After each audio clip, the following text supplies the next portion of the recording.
welcome to today's episode of Daily Debrief, brought to you by People's Dispatch. I'm Swastika, and let's move straight into the stories that we're bringing in for you today. Now, more than 100 countries gathered in Serbia yesterday to begin a two-day conference marking the 60th anniversary of the founding of the Nonaligned Movement. This grouping, the Nonaligned Movement, has long had a very important place in the hearts and minds of people in Asia, Africa, and Latin America especially. Now, to talk more about this, we have Prashant with us in our studio. Now, Prashant, why is it important that the Non-Aligned Movement is celebrating 60 years? Right, Swastika, it's actually very important to go back to that time and think about what was the history, think about what was happening then. For instance, we're talking about 1961, and this is a process which begins even earlier. There's the Bandung Conference of 1955, for instance, which comes out with a landmark discussion. But the real question is, who were the countries which were part of the non-aligned movement? So there the answer is very simple. Most of the countries who were part of the non-aligned movement were those who had become recently independent. They were from what is called the Third World, but they were the countries which had fought very powerful anti-colonial struggles. And they had this perspective that they did not want to join either the US-led camp or the USSR-led camp. And they were very clear that their principle was peaceful coexistence. So the non-aligned movement from the very beginning was a group of countries which believed that, which was going against war. At a time, for instance, when, there was so much tension about military conflict, there was a lot of concern about nuclear war.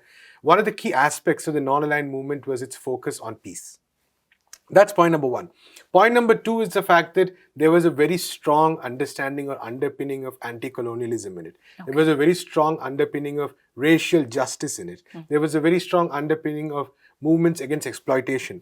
All of these things which were part of our collective freedom struggles. All of these values were full to the brim in the non-aligned movement, so to speak. So today we don't really talk about it. In India, it used to be a part of the curriculum. Now it's no longer so much. So I don't know how the situation is in other countries, but really the non-aligned movement was very historic at that point of time, because what the Bandung Conference of 1955 and the non-aligned movement in 1961 talked about was a completely different way of understanding the world. Understanding the world not through the perspective of war or competition or rivalry, but to the perspective of coexistence. So that's really, one of the most important things. If you look at the leaders of that time, who were the leaders? Nkrumah from Ghana, Nehru from India, Tito from that time Yugoslavia, Gamal Abdel Nasser from Egypt. All these leaders who had very strong perspectives on how the world must be. And they were very clear that this should not be the way ahead, the way of rivalry. And it's also important to note, of course, that the USSR was also over time slowly accepted many of these principles, including peaceful coexistence. And so that's also a very important thing to note, that there was also a very strong socialist point of view to this whole enterprise as well. So it's a very important moment in history. Over the years, there were successive meetings in the non-aligned movement, I think, put forward a very different understanding of how the world must be organized. There was a focus on human rights, of course, but there was also a focus on material necessities, on the need for equitable development, reducing inequality. So this was a very different space from, say, for instance, NATO, which is, which was created in the late 40s after World War II, but which had a completely different perspective. So think of NATO, which is a militaristic alliance. And then you have something like the non-aligned movement, which is based on the principles of cooperation. So that's really the importance of what the non-aligned movement was at that point of time. And I think it's a vision which today we are in dire need of. We'll come to that, of course. But what is the relevance? In fact, it's something that should be brought into play in today's politics. Exactly. So what's the relevance of NAM in today's context? Exactly. Good question, because the issues of those time are still very much prevalent today. Right. We have a very good example, which is the US encirclement of China. We have wars going on in various parts of the world. We have a situation like Yemen, for instance, which is one of the biggest humanitarian crises of this century, and which is a result of certain countries led by Saudi Arabia conducting a long war on the people of Yemen. And we have extraction of natural resources, coups which are carried out for some of these rivalries. So all the issues which the countries of the non-aligned movement at that point were dealing with, all of them remain very, very relevant today. So the real question is that what are the NAM countries doing? And that's probably where, there's a lot of disappointment going around, because let's take examples. Egypt, for instance, the country of Gamal Abdel Nasser, who was one of the most important leaders of Africa and the world during the 50s and 60s. Today, it's a complete client state of the United States. Its internal human rights record is atrocious. It's ruled by a military general. The number of people who are in jail as political prisoners is extremely high. And it is just a country which follows the dictates of the United States and Saudi Arabia. That's where Egypt is. Let's take a look at India, on the other hand. India, with a very proud tradition of anti-colonial struggles, India with a very proud tradition of non-alignment, today is almost acting like a junior ally of the United States, right? So where is that vision that animated India's policies over the years? Same thing, for instance, a country like Ghana, the country of Nkrumah, who had such a powerful vision about Pan-Africanism, who had such a powerful vision about non-alignment. Today, how is it functioning vis-a-vis the United States, vis-a-vis United States military bases, for instance?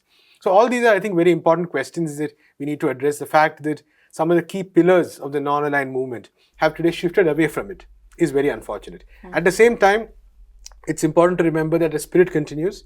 For instance, one of the key principles of the Bandung Conference was respect for the UN Charter, because the UN Charter was produced as a document which represented some of the best ideals of humanity, right? So even very recently, we had a meeting of countries called the Friends in Defense of the UN Charter. Yeah. Many of these countries facing sanctions by the United States, but nonetheless determined that the UN Charter's principles should be honored, should be respected. So the fact that today we have a group which calls itself Friends in Defense of the UN Charter is a hopeful sign for the spirit of the non-aligned movement, even if the non-aligned movement itself may not be performing some of those functions. So I think it's also important for writers, scholars, historians, journalists, the people to revisit, to emphasize those principles, to make sure that these are the principles that motivate such alliances, that run such alliances, rather than the kind of competition and conflict that we see around us. And I'll probably end with a very powerful line by the Indonesian leader Sukarno. So this was in Bandung in 1955, and he says that the peoples of all countries walk in fear, lest through no fault of theirs, the dogs of war are unchained again. So that's a very powerful statement, that the dogs of war. Yeah. And we see the dogs of war being unchained right now as well. Yeah, so I think the spirit of the NAM still remains very important. Well, that's true. Thank you, Prashant. Let's go on to our next story. Now, in response to the anti-government strike called for by the far-right sectors in Bolivia, hundreds of citizens took to the streets in different parts of the country to express their support for the socialist national government. Now, to understand more about these protests, let's go over to Zoe, our correspondent, and get more details on this story. So yesterday, October 11th, the far right in Bolivia had called for a 24-hour strike, and this strike was expressly against the government led by the Movement Towards Socialism and against several judicial measures that they have taken to confront the far right in Bolivia, which led the coup d'etat against the democratically elected government in 2019. This strike, however, was essentially a failure by all accounts. They had called on people to not go to work, block the roads, and basically impede normal functioning of the country across Bolivia. But in no city were they successful in stopping commerce. In no city were they successful in stopping the mobilization of people moving around the city. And even further, in several cities, pro-government forces allied with the Movement Towards Socialism, trade unions, indigenous movements even mobilized to support the government. And today, October 12th, they're going to be carrying out a mobilization in defense of the government and in defense of the Wipala. Many are saying, no more coups not anymore. And this is because the leader, the far-right leader that called for this mobilization on October 11th is Fernando Camacho, who was one of the leaders and the person who really pushed forward the coup d'etat in 2019. He mobilized right-wing supporters in Santa Cruz, in Cochabamba, telling them to, for example, burn the polling stations, to reject the electoral results. And really, this is what drove the coup d'etat, which forced Evo Morales, Alvaro Garcia Linera to resign and led for the imposition of Janine Áñez as de facto president in Bolivia. Of course, as we know, that after a very long struggle by the Bolivian people, they were able to reverse this coup in just a year through people's mobilization on the streets, through going to the polls in October 2020 to elect Luis Arce and David Choquehuanca, and now they're saying never again. And it's also important to point out that what really motivated the far right to take to the street to condemn, in a way, the government is because they're now facing legal actions. They're facing investigations. They're facing a law that would seek to clamp down on illegal activities because of their role in the coup. So, for example, Fernando Camacho, as I mentioned before, who was one of the leaders of the coup, he's going to face charges for this participation in the coup. There's also a law that the government wants to pass, as I said, against earning money on illegal enterprises. And so the far right feels that this is an attack directly on them. And in a sense it is, because they are the sectors of society that have been illegally benefiting from, for example, drug trafficking in some cases. And they never thought that they would face justice for the horrible crimes that they carried out during the coup. So this is a very interesting moment in Bolivia. We're seeing the far right is trying to rise up against the left-wing government, against measures of justice. However, the people of Bolivia, the working class Bolivians, are on the street defending the government, defending democracy, and saying no to the right wing, no to the coup, and yes to democracy. Germany's outgoing Chancellor, Angela Merkel, paid a final visit to Israel amid differences between the allies on the key issues of Iran's nuclear program and the establishment of the Palestinian state. Now, according to media reports, she said, Germany believes a two-state solution remains the best way to end Israel's decades-long conflict with the Palestinians. The Israeli Prime Minister's response was the following: the establishment of a Palestinian state means the establishment of a terrorist state, 7 minutes from my home and from almost any point in Israel. Now, that's a controversial statement, and let's go again to Prashant to talk about how do you analyze this response, Prashant? It's, like you said, controversial is maybe a very light word for it. I would say it's a hideous statement, considering that in May, we saw the Israelis bomb Gaza for 11 days continuously. The entire world rose in condemnation, but the Israelis did not give, did not care at all. They just kept bombing Gaza continuously for 11 days, led to the deaths of over 250 people, around 60 children if I'm not wrong, so much infrastructural damage. And the Prime Minister of Israel, Naftali Bennett, has the audacity to call anybody else terrorist is really something that beggars disbelief, for lack of a better word. So really the important question is, I think a lot of observers have pointed this out, that it's very important to call Israel what it is. Yeah. It is right now an apartheid state. Yeah. It is a state which carries out active terrorism. It is a state which carries out war on the people. It is a state which is carrying out war crimes. Now, there are many instances of it. The most significant example being that it is trying to reshape the population of Palestine. We talked about this before, so that there is no Palestinian state. It's building settlements. But let's take a more direct example, which is what's happening in Gaza right now. So the Israelis since 2007 have blockaded Gaza, which means that for anything to enter Gaza, they have to go through Israeli checkpoints. There's one Egyptian checkpoint which they've also blockaded. So the people of Gaza are living under a siege, and a siege which has been going on for 14 years. Just imagine that. About 2 million people in Gaza living under siege for 14 years. The UN has called it the world's biggest open-air prison. So we're talking about Israel, which is running the world's biggest open-air prison. Exactly. We're talking about Israel, which is arresting, trying to change localities like Sheikh Jarrah and occupied Jerusalem, evicting families, bringing about demographic change, bringing about structural change. So what the Israelis are doing right now is, it's one of the biggest, I would say it's probably one of the biggest crimes in the world right now in terms of systematically and structurally how it is treating the people of Palestine. So that's something that I think we sort of need to consistently remember, something we consistently need to point out, because there is no getting away from this. Is not like, I think during the Israeli bombing of Gaza in May, many people had pointed out that this is not really a conflict, because this is, a conflict often implies two equal or relatively equal players, so to speak. What Israel has been doing is at a much, much more cruel and at a much, much more violent way. And just to give you an example, somebody sends over an incendiary balloon, and then there's mass bombing of Gaza, for instance. And the number of arrests that take place, the policy of administrative detention, where people can be placed in jail indefinitely without any charges, without a trial, for years together.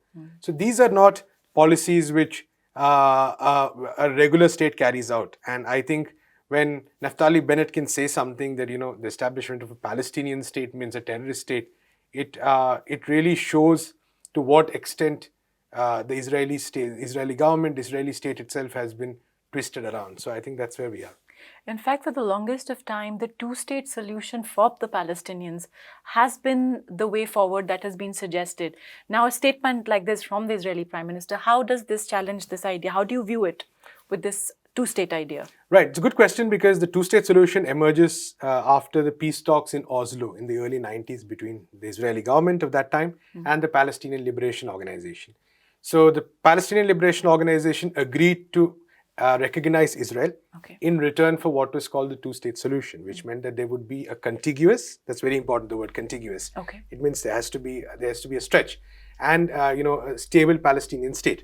Now, what has happened over the years is that the possibility of this is increasingly being destroyed, and due to Israel's actions. Right. So what we have right now is, where is the two-state solution is really the question. And increasingly, people are beginning to see that has become impossible for two reasons. One, because Israel has changed the facts on the ground. And two, Israeli government especially has moved more to the right over the years. So we have successive prime ministers, at least initially they used to say that we recognize the two-state solution and act differently. And now we're having prime ministers and leaders who say that, we don't believe in a Palestinian state at all. So that's where we are at right now. And that's actually a big challenge for the Palestinian liberation movement, for Palestinian organizations, because they also need to the Palestinian Authority, which is the government of Palestine, continues to endorse the two-state solution. But this government itself has lost a lot of its credibility. That's because the people see that while the two-state solution exists in theory, it is not really going to work out in the near future, and the chances for it are very slim. So that really is a question as to how long this two-state solution proposal itself, is it on its last legs? Is it going to last for some more time? Because I think Israel has more or less made its decision. It's very difficult to withdraw from it. So what the Palestinians are going to do, will really be the challenge as far as they're concerned. So, I think a statement like this kind of demonstrates the thinking that goes on at the highest levels of Israeli policy making and Israeli government. And let's be clear, this is something that the entire political spectrum, or 90% of the political spectrum of Israel, endorses. So it's not that, this is Naftali Bennett saying it and there's this huge chunk of people in Israel who are against it. That's not a large section of the Israeli political system, political sphere, more or less believes in the same thing. There might be a small section, the Arab parties, some sections of the Israeli left, who still stick by the two-state solution, but a large part of the political spectrum is just completely dismissive, denigrative of Palestinians' political concerns. So that's the situation. It's a big one. We'll have to see how the Palestinians respond to the statement, and also to the larger processes that are going on absolutely. right now. Thank you, Prashant, for your analysis on that story. But we'll come back to you for one more story. That's our last segment, so stay with us. Now, Columbus Day was marked on October 11th, a national holiday. Ironic, as he was responsible for the genocide of the indigenous people, and he had a horrible impact on the Americas and the Caribbean. Now, let's go back to Prashant. And Prashant, if you could really just tell us the irony and the bloody history behind this entire, behind Columbus. And now that it's being celebrated as Columbus Day, how do you view this? Right. It's one of those, again, absurd pieces of news. Let's be very clear. It's the United States which is celebrating this as a holiday, not the people, in other parts of the world who remember its history. The global south does not, Africa does not, Asia does not. It's been made clear. Yeah, right. Okay. So, but the key thing, of course, was that the Columbus Day is actually the beginning, or it stands for a lot of crimes that Columbus committed as well. And these have been very well recorded by Spanish chroniclers of that time, starting with them. The genocide of hundreds of thousands, even millions of people, many forced into slavery. The stories are really, really brutal about how, for instance, a number of indigenous tribes, a number of indigenous nations were completely destroyed by the fact that the Spaniards at that time were so hungry for gold and slaves and they could not really find gold. So what they did instead was enslave populations en masse, shipped them over. So many of them died. And this is an unbelievably brutal history. They brought disease, they brought war and conflict. And one of the most ironic and poignant things is how Columbus himself writes about how the people who greeted him when he reached Cuba, for instance, or when he reached Hispaniola or the Bahamas, were so kind and were so welcoming. And they were not even approaching him from the perspective of war. They were eager to learn. They were eager to meet new people. And then they just destroyed entire cultures. And of course, Columbus is just one person in this. There's of course Cortez, who went to the Aztecs. So many others who destroyed all these tribes. Now, there's been an attempt to brand Columbus Day as meant to honor Italian Americans. Now, it's unnecessary to honor Italian Americans through Columbus, of course, who has such a bloody history. And it's for the same reason that indigenous communities across the Americas, progressive movements have insisted that Columbus Day be no longer celebrated as a holiday. So from this year onwards, October 11th is also Indigenous Peoples Day. And that's definitely a positive step forward because it marks, it's in memory of all those who lost their lives, all those who lost their cultures, all those who lost their livelihoods, all those who were forced to travel long distances as slaves, who were destroyed in various ways. But the fact that Columbus Day is a holiday in the US is still a thing to remember. In recent times, we've seen statues of Columbus being torn down in many parts of the world, Mexico, for instance. And I think over the years, there will be more and more awareness of what he and his fellow adventurers, that is what they were called, adventurers, discoverers, right? But they were basically killers. They were basically people who perpetrated genocide. And this is something that I think over the years, more and more people will realize, and hopefully from, say, maybe 5 years from now, on an episode like this, we'll be talking about the end of Columbus Day. That's true. Let's hope that does happen. And thank you, Prashant, for joining us in our show, Daily Debrief. Keep watching us and follow us on People's Dispatch.